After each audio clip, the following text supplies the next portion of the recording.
Grabe to. Akala ni Kuya malas lang araw niya. Pero tingnan mo ending. Real story to. Like and follow kung gusto mo ng mga kwentong ganito. Si Kuya Mark, delivery rider. Ulan. Flat tire. Late sa unang order. Late ka na, Kuya.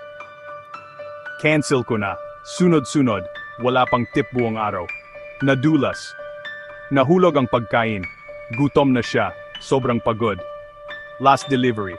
Malayo. Ulan pa rin. Pero sumugal si Kuya. Ay salamat anak. Birthday ko ngayon. Wala akong kasama.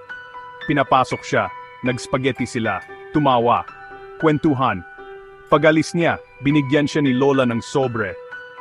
5,000 at isang sulat. Para sa mabait na rider. God bless you. Yung akala mong worst na araw, minsan, yun pala